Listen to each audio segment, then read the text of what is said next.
Hello again, everybody, and welcome to Warriors Fast Break here on HBC TV 25. I'm Justin Barrientos. Thanks for joining us. We'll talk men's basketball with head coach Todd Eisner, and you had a couple games this past week. You had your last tune-up before the NSIC season, and that was against Viterbo. Did you see everything in your team that you wanted to ahead of the Upper Iowa game against Viterbo? Well, I think it's been a gradual evaluation, through the non-conference season. We actually have obviously the game against Michigan Tech right before Christmas, but for the most part, our non-conference schedule is completed now. And I thought overall we did some good things at times. There wasn't the consistency on either end of the floor that we were looking for, but I thought we did some good things, and I thought we did a really good job Wednesday, Thursday, Friday of cleaning some things up that we needed to be better at to lead into the NSIC opener against Upper Iowa on Saturday. All right. One of the things that we noticed, and he was back out on the floor, so it's probably not even an issue, is that Kevion Taylor didn't play in the second half against Viterbo. Was that kind of planned? Was that kind of giving him some rest? What happened there? That was called not scoring and not rebounding in the first half, so then you don't get to play anymore. Okay. That's what that was called. So, Kevion just, wasn't doing the things that we wanted him to do, and I thought we could go in a different direction. And it wasn't really meant for him to sit out the entire half, but I thought we did some good things to start the second half, and just felt like we were going to stay with the guys that were playing at that time. All right. One of the guys that's really making the most of the minutes that he sees on the floor, from our perspective anyway, is Delonte Payton. He doesn't see a whole lot of minutes, but when he's out on the floor, he puts up some numbers. Is that kind of the things that you're seeing as well? Well, Delonte is one of our better athletes on the team. He's really active defensively. We call him Spider-Man, in that he's got really long arms and can get involved defensively in terms of passing lanes and create some problems for the other team. And he's really done a nice job this offseason of improving his shooting. And that's something that Delonte's really needed to work on his first 2 years in the program, be it his redshirt year and then last year as a redshirt freshman. And so he's given us a nice lift off the bench, shot the ball pretty well, really good athlete getting to the rim. So if he can continue to do the things that we need from that position on both ends of the floor, he'll continue to see some time for us. All right. We've kind of talked about this a little bit over the past couple of weeks, but you seem to be a second half team, especially figuring things out on defense in the second half. We talked about that at the Waldorf game. It happened Viterbo. It happened again Upper Iowa. Is that the way that you see your defense? And again, I asked before, what are some of the changes that you're making at halftime? Is there something that you're doing at halftime, because you're a completely different team in the second half? Not that I'm aware of. I mean, obviously we re-emphasize some of the things that we've got to figure out to do at a higher level over the course of the next 20 minutes. I thought our guys did a great job with the scouting report defense throughout the game on Saturday. Upper Iowa had played really well the last 3 games that they had won, making 53-point shots in those 3 games, and we're averaging about 12 makes a game throughout their first 5 games. So our goal was to hold them to single-digit threes. We obviously were able to do that with them making 6 on the day. I thought the second half our defense was tremendous, really possession by possession, and I thought our guys showed the ability to do that over the course of 40 minutes, and that's obviously the ultimate goal, is to put a 40-minute game together on the defensive end of the floor. And if we can do that, we can survive nights like we had this past week shooting the ball, because we have not shot the ball from the 3 as well as we plan to, hope to, and expect to. And but anytime you've got your defense with you, it gives you a good chance to win. Well, and it was a pretty good test, because Upper Iowa had come into the game scoring a lot of points. Of course, they give up a lot of points as well. But you were able to kind of hold them off the board in that second half, so that seemed to be a pretty big key to you. Yeah, no question about it. And I thought, again, we got Kevion scoring near the rim. I thought that was important to start the second half, and so we bursted the 2-point lead quickly into about an 8 or 9-point lead, and then had another jump where we got it into double digits and high double digits there about midway through the half. So, I thought offensively they struggled to guard us when they were in man-to-man. I like the fact that they went to zone, and then we just didn't make shots against the zone. But I think that's something that, one, we'll see with them the next time we see them right after Christmas. But I look forward to obviously being able to knock down shots at a pretty high level around the arc. Yeah, absolutely. They also seem to have some size that you were able to deal with. Okonkwo came off the bench, and maybe one of the larger players that you've seen this season. But you're able to, he got some points, but you're able to basically shut him down when he came. Yeah, I think they, one, with the way they play offensively, if Okonkwo is not scoring near the rim, and then they have Moritz, 55, who did start as a freshman. If those guys aren't scoring near the rim, then I think they would prefer to play small, and they brought Jackson Jones in, number 14, and obviously he gives them a pick and pop option as an undersized 5. So I thought we did a nice job of taking away their inside game. not letting them score near the rim, and then obviously did a really nice job defending the arc. Yeah, and then Joe Smolt was their top scorer coming into the game, and he got his points. Is that kind of a basic philosophy for you? You're going to let their scorer get their points, but then shut down everybody else? Well, not necessarily. I think the goal, obviously, is if they're going to get their points, let's do it as they become a volume shooter. And so Joe, I think, was 4 of 14 and 2 of 7 from the three. If he gets his 14 points doing that, I'll live with that every day of the week. What we don't want is him getting 16 to 20 points and being 5 of 8 and 3 of 4 from the three. So we're more interested in the efficiency, our defensive efficiency, their lack of offensive efficiency, and then I don't really care how many points people score. Okay. Coming up, we have another weekend of home games against Augustana and Wayne State. What are some of the things that you are going to implement in practice here to get ready for Augie and Wayne? Yeah, two different styles, really. Augustana is really young right now. They're starting 3 freshmen and 2 sophomores. Really talented young people in their program. Playing pretty similar to the way they've played in the past. Have an outstanding freshman point guard whose mom is the women's coach at the University of South Dakota. And then a couple other good pieces inside, a little bigger. We'll play more of a true lineup as opposed to a smaller lineup, whereas Saturday against Wayne State, we're going to play a team that's going to play mostly small. They're going to switch 1 through 5. And so it'll be 2 contrasting styles in some ways with the way both teams play. We talked a lot going into Saturday's game about protecting our home court, and I think if we want to be successful in the NSIC, we did a nice job until right up to the end of the season last year with a couple of hiccups of protecting our home court, and we've got to really establish that with these first 3 games here in the NSIC at home. And then the last thing I want to talk about in this segment is your bench. It's obviously short bench again this year due to injuries, and you have your redshirt players that are there. But you seem to filter in players quite a bit during the game and use everybody on the bench.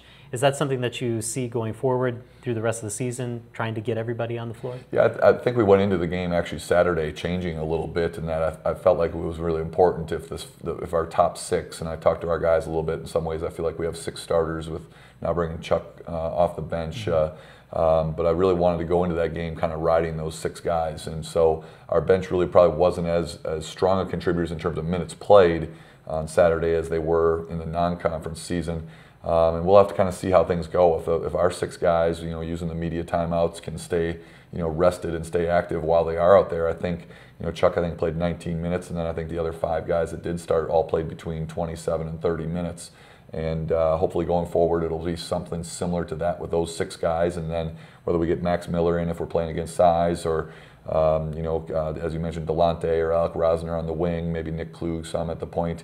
It all kind of depends on how the game flows going day by day and game by game. All right, one last question because I want to follow up on what you said. The Caleb Wagner, Charlie Kuhn switch in the starting lineup, is that going to be a permanent switch? Well, we'll have to see. Right now I thought, Caleb obviously didn't do anything to not start at the beginning of the year. He was out 7 weeks with a broken foot, and obviously was second team all-league for us last year. And I do think Kevion is best playing the 4, and so early in the year we were putting our best 5 out there, knowing Caleb was still coming back from the injury.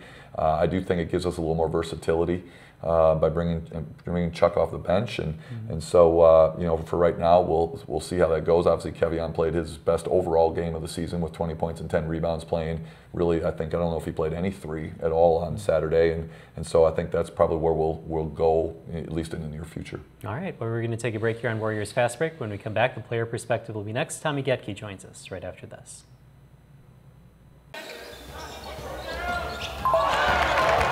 Don't miss out on highlights and score updates from your favorite local college and high school athletics by following HBC TV 25 Sports.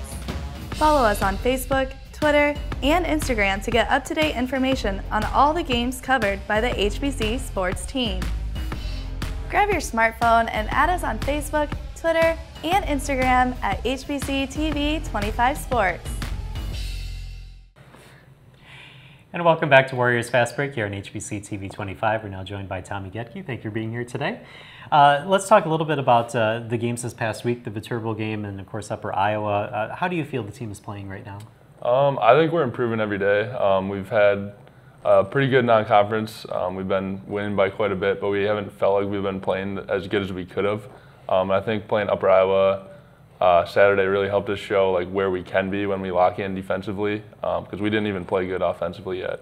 So I think it's just showing we have a lot of room for growth, and we can continue to improve every single day. All right. As we were talking to Coach Eisner, we were talking about the second half team, and maybe that's just something that's in my head, but the defense that's being played in the second half seems so much more locked down. From your perspective on the court, what are some of the changes that you're making at halftime to play so much better on defense? I think a big emphasis going into the second half of our games is the first 5 minutes. So that's something we talk about every time at halftime. Like first 5 minutes, we got to set a tone, set a statement right away.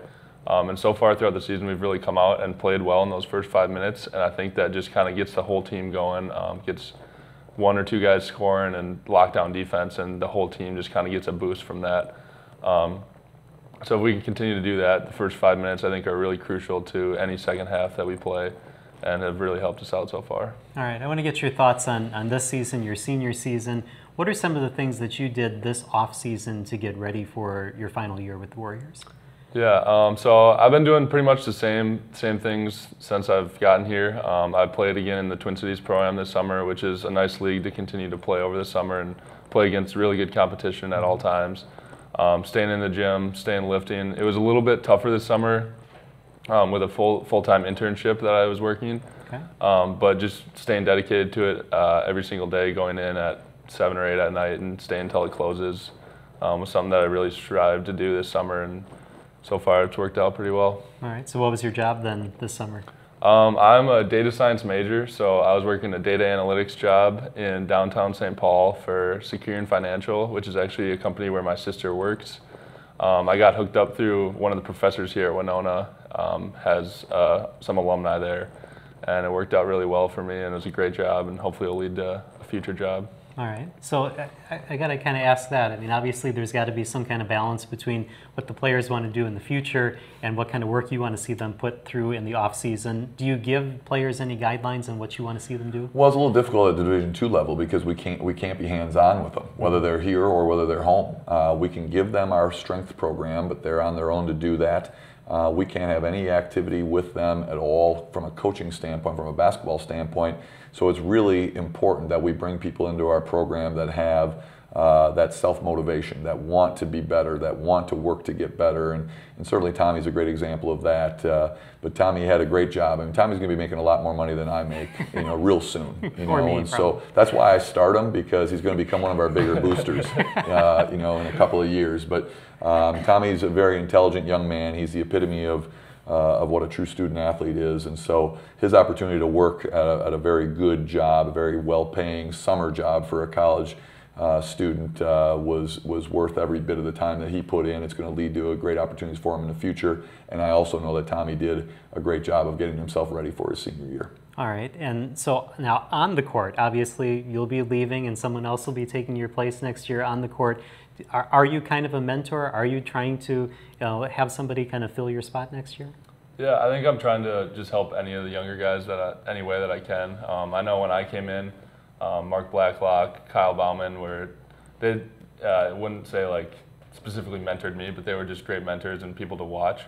So thinking about how they did things back then and what I took away from them, I'm trying to do that now more with the younger guys, some of the red shirts for sure.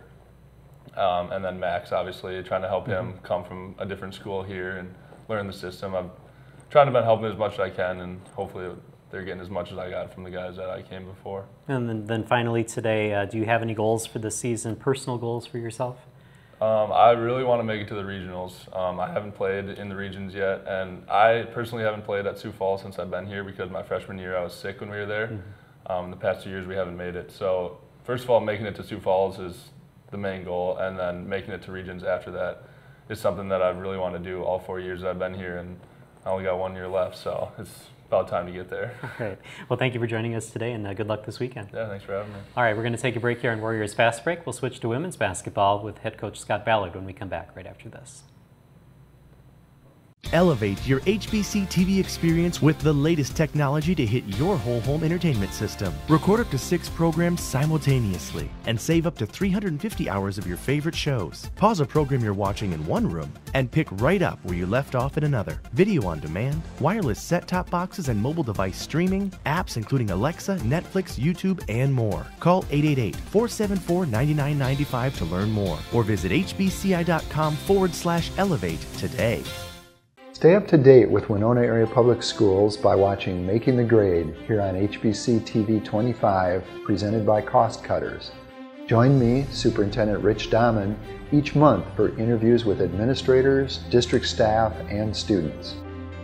Tune in to Making the Grade Monday through Friday here on HBC TV 25, brought to you by Cost Cutters of Winona, located in the professional building in the Winona Mall Annex. And welcome back to Warriors Fast Break here on HBC TV 25. Time now to switch to women's basketball. Head coach Scott Ballard joins us. And just one game this past week after all the travels that she made over Thanksgiving. Just one game this past week and now 2 games coming up on the weekend. Does that kind of mess up your flow, your symmetry, anything like that? Just by having to rush so much at the beginning of the season and we take a little break? No, you just kind of go with the flow. I mean, you know in advance what's coming up, and so you plan accordingly. You know, for myself and Anna, it was probably a little more laid back and relaxed week, only having one game and being at home for the first time, and so it was rather enjoyable, and a little bit more relaxing than the previous 2 weekends. Yeah, that's right. You were gone for all of the non-conference games and then come back for the Upper Iowa game and had a great game, 74-48 over Upper Iowa. Well, as second half, I thought we played really well. You know, for the first time this year, playing against a team that played, you know, strictly 2-3 zone. That, you know, you always have a little apprehension. You know, you hope for the best, prepare for the worst, and I think in the first half, both teams got to know each other a little bit better. You know, prior to that, you just had some game films to go on as far as a scouting report. But when you finally get out there and have a chance to hook it up in person, you get to know personnel a little bit better, and I thought we made some good adjustments from the first half to the second half. And first half, we also protected some people from foul trouble. Allie only played 15 seconds in the second quarter because she picked up her second foul quickly.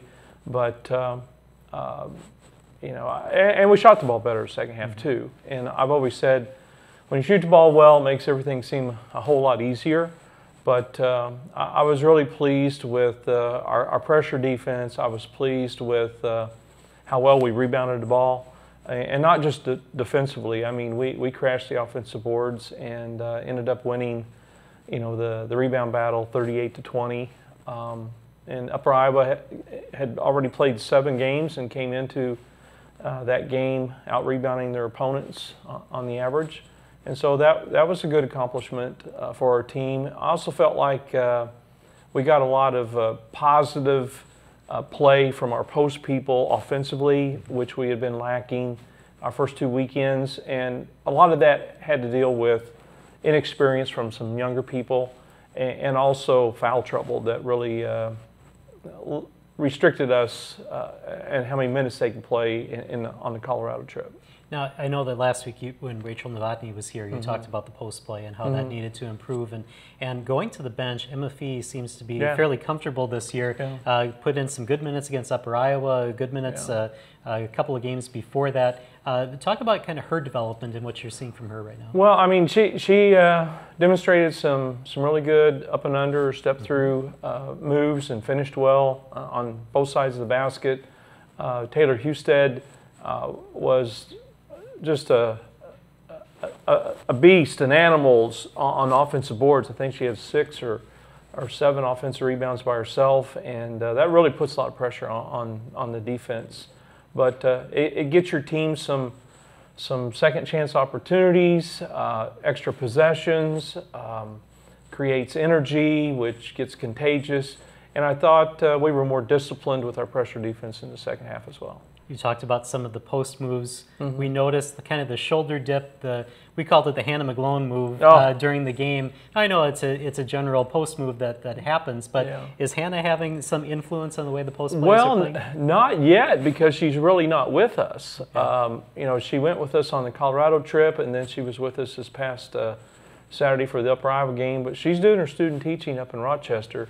So she's got one more week of that, I believe, and when the semester ends, then she'll be with us full time. And it'll be interesting to see what kind of impact she has with our post development when she's with them on a daily basis. Okay, and then one of the other things in the Upper Iowa game, you were able to play your bench quite a bit, especially towards the end. How important is it to get those bench players minutes early on in the season? Well, you know, we've got 3 quality freshmen over there.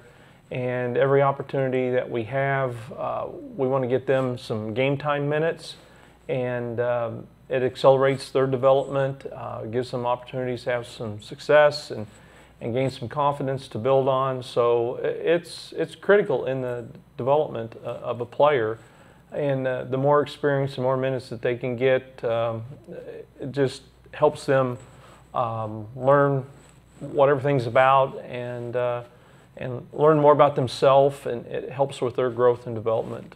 All right, and then this weekend, Augustana and Wayne, so it's your first conference, back-to-back doubleheaders. How do you feel you match up against those teams? Well, you know, we've been focusing on Wayne yesterday and today, and then the next 2 days we'll, you know, focus on Augie, but they're both really good teams. Augie's 8-1 right now. Wayne, we've seen them out at the Quincy tournament. They were out there with us, and they split out there as well. They've got their best post player is back now. She had been out the first 4 games with a foot injury, but they've got 5 people averaging double figures. They play a lot of zone. They mix in some full court and 3/4 court containment press. They can get out in transition. Well, we're going to have to do a lot of things really well to beat either one of those teams. Augie is still playing the same style that people have grown accustomed to over the last 3-4 years. Up tempo, play fast, shoot quick, a lot of threes, try to make you turn the ball over a lot of different ways. So this will be a really good test for us this weekend to find out how much we've improved on taking care of the basketball.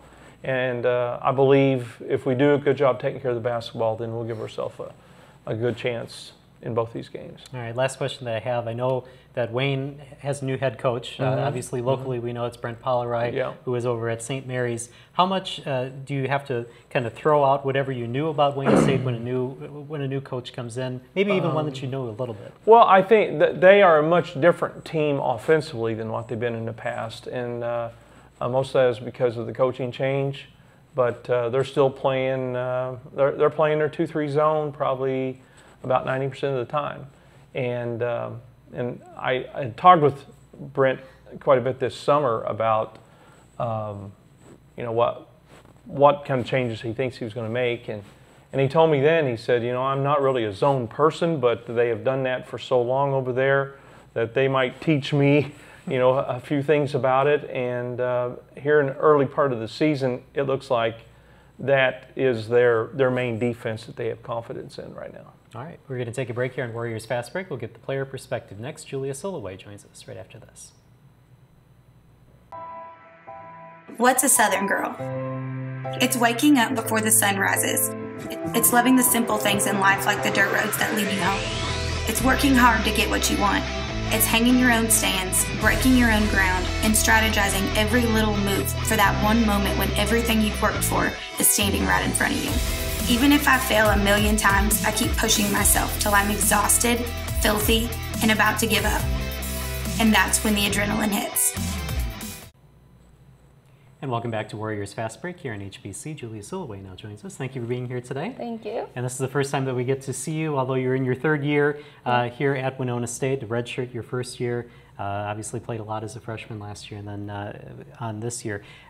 With your first time on the show, we always like to go back and find out who you were before you came to Winona State. Okay. So in your high school days, you scored 1,000 points in your high school career in basketball. And on the game that you scored, your 1,000th point, you also hit the game-winning shot. Yes. Can you kind of walk us through that and tell us a little bit about that game? Wow, that's going back quite a ways. Yeah, it was just a very exciting game, and I knew actually the game prior was the game that we were hoping I would get my 1,000 points, and that was in Waupun. And I only needed 5 points, and unfortunately didn't get there. But then we were back home, and there's a lot of people there definitely supporting, and that was awesome. And being able to hit the game winner as well was just a very cool experience for me. I've never hit a game winner before. So. Well, it was a good time to do it then. Yes. You know, combining two things. I in can one think game. of some other times coming up here soon that it might be very beneficial. Yes, absolutely. Let's ask a little bit about the person that would become your head coach in high school was also your AAU coach, and also kind of helped steer you here to Winona State. Yes. Can you kind of explain how that worked?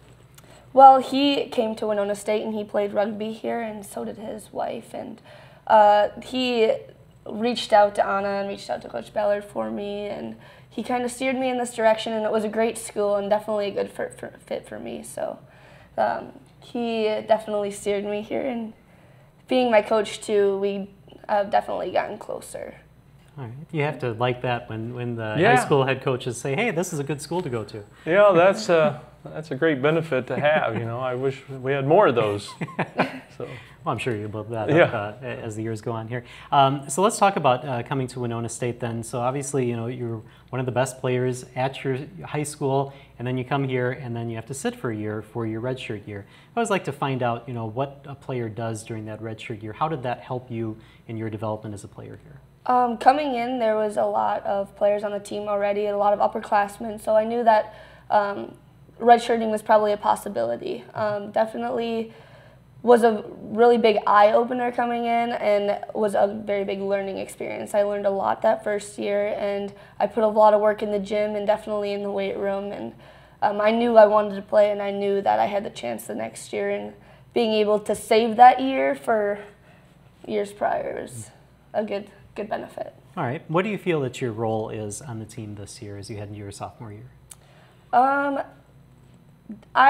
Last year was definitely defensive, and this year is too. Me and Emily Keek are very strong defensive players, and this year hopefully we're able to full court pressure some of these teams coming up in conference. And this year trying to become more of an offensive threat, being able to knock down the shots when I get the opportunity. All right. And what do you feel her role is? Yeah, this I year? would agree with what Julia shared. You know, she's got a lot of confidence in the defensive part of her game, and we all know that she is capable of making shots on the perimeter. It's just a matter of getting more consistent and confident with that part of her game. But the opportunities are going to be there more for her now than they were a year ago because she's playing a lot more minutes. And so, but she's such a good defensive player that if she can lock down one of the better offensive players on the other team, that's just like scoring points. And so she understands that, and her intensity that she brings is very contagious, and it helps other players on our team, you know, step up defensively, and that's, you know, so valuable to our team. All right, and last question for you. The Upper Iowa game, you had to play a lot more minutes, as Coach said, because of foul trouble and different things. How did you feel playing during that game? It was definitely exhausting, especially having to go full court, but it was great. I love playing basketball, and I love playing with this team, and so any chance I get to play is very awesome. All right, well, thank you for joining us here, and Thank good you. luck the rest of the season. Thanks. All right, Brett, thank you for joining us here on Warriors Fast Break. We'll see you next week here on HBC TV 25.